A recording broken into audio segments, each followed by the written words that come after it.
Assalamualaikum warahmatullahi wabarakatuh. Perkenalkan, nama saya Karmila, NIM 230104024. Di sini saya akan menjelaskan terkait SOCA, struktur oral case analysis, dengan asuhan keperawatan pada ANA dengan diagnosa medis, fraktur radius ulna sinitra di ruang cendana 2, RSUD Kardina Tegal. Di sini ada 4 faktor penyebabnya yaitu trauma tidak langsung, daya pemuntir, biasanya jatuh pada lengan, pukulan langsung, atau daya tekukan dan daya tekanan.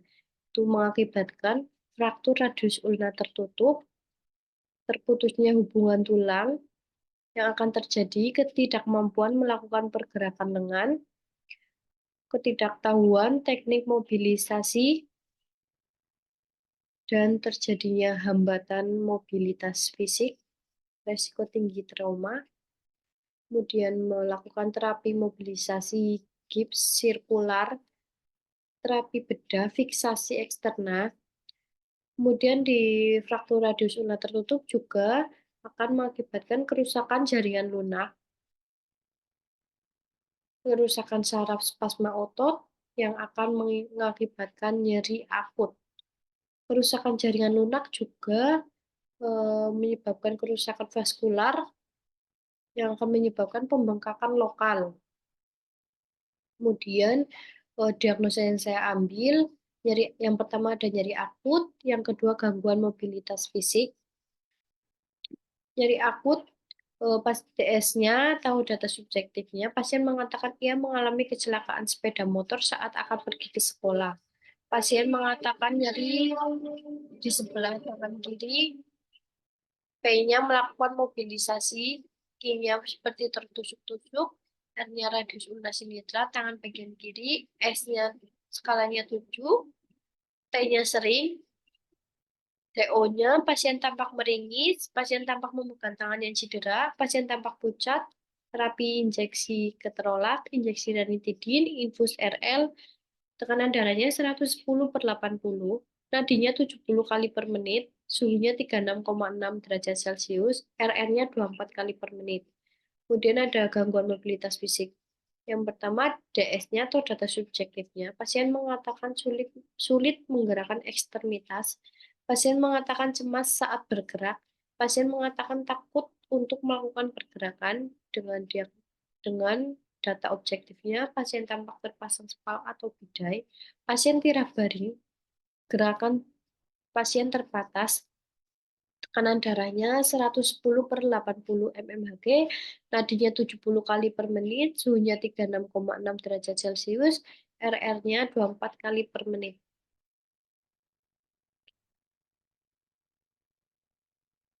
Dengan SLKI diagnosa pertama, diharapkan nyeri akut dapat teratasi dengan indikator keluhan nyeri awal 2 akhir 4, kesulitan tidur awal 2 akhir 4, gelisah awal 2 akhir 4, indikator pola nafas awal 3 akhir 4, tekanan darah awal 3 akhir 4, pola tidur awal 3 akhir 4. SLKI diagnosa yang kedua, diharapkan mobilitas fisik dapat teratasi dengan pergerakan ekstremitas awal 2 akhir 4, indikator kaku sendi awal 2 akhir 4, gerakan terbatas awal 1 akhir 4, kelemahan atas awal 2 akhir 4. Kemudian ada intervensi keperawatan diagnosa yang pertama yaitu manajemen nyeri, observasi, identifikasi lokasi, karakteristik, durasi, frekuensi, kualitas, integritas nyeri, identifikasi skala nyeri, monitor efek samping penggunaan analgetik, terapeutiknya fasilitasi istirahat dan tidur, pertimbangan jenis dan sumber nyeri dalam pemilihan strategi untuk meredakan nyeri, edukasinya jelaskan penyebab, periode, dan pemicu nyeri, anjurkan memonitor nyeri secara mandiri, kolaborasi pemberian analgetik untuk mengurangi nyeri. Intervensi keperawatan diagnosa yang kedua, dukungan mobilisasi, yang pertama observasi, identifikasi adanya nyeri,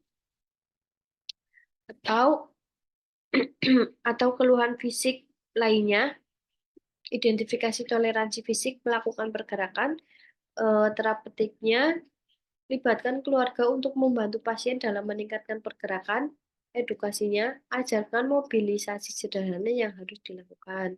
Kemudian ada implementasi diagnosis yang pertama yaitu mengidentifikasi lokasi, karakteristik, durasi, frekuensi, kualitas, integritas nyeri, mengidentifikasi skala nyeri, memonitor efek samping penggunaan analgetik, memfasilitasi istirahat dan tidur, mempertimbangkan jenis dan sumber nyeri dalam pemilihan strategi untuk meredakan nyeri, menjelaskan penyebab, periode, dan pemicu nyeri, menganjurkan memonitor nyeri secara mandiri, mengkolaborasi pemberian analgetik untuk mengurangi nyeri, mengukur atau memonitor tekanan darah (TTV).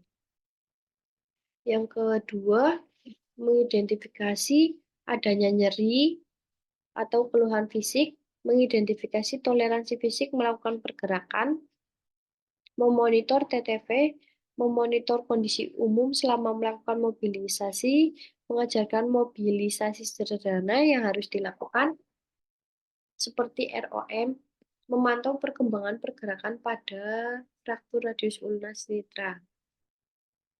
Evaluasinya, pasien mengatakan nyeri berkurang setelah dilakukan tindakan pemberian analgetik farmakologi dan non-farmakologi. Pasien mengatakan nyeri berkurang.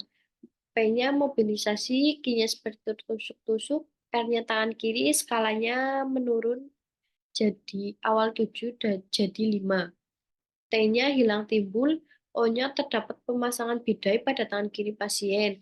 Tekanan darahnya 110/80, suhunya 36,0 derajat Celcius, RR-nya 20 kali per menit, A-nya masalah teratasi sebagian. P-nya lanjutkan intervensi. Berikan terapi farmakologi untuk mengurangi nyeri, seperti injeksi keterolak. Kemudian ada berikan terapi non-farmakologi, seperti teknik relaksasi nafas dalam atau mendengarkan musik. Yang kedua, evaluasi diagnosis yang kedua, pasien mengatakan bisa mobilisasi mandiri setelah dilakukan tindakan mengajarkan teknik mobilisasi seperti ROM atau ROM, terdapat pemasangan bidai pada tangan kiri pasien dengan tekanan darah 110/80 mmHg, suhunya 36,0 derajat Celcius, RR-nya 20 kali per menit. Hanya masalah teratasi sebagian, baiknya lanjutkan intervensi. Yang pertama, berikan terapi non-farmakologi seperti ajarkan teknik mobilisasi secara bertahap, berikan terapi farmakologi, injeksi keterolak untuk mengurangi nyeri, berikan terapi non-farmakologi seperti teknik relaksasi nafas dalam atau mendengarkan musik, anjurkan selalu gerak pada bagian tangan kiri yang cedera untuk melatih mobilisasi. Sekian presentasi dari saya, kurang lebihnya mohon maaf. Wassalamualaikum warahmatullahi wabarakatuh.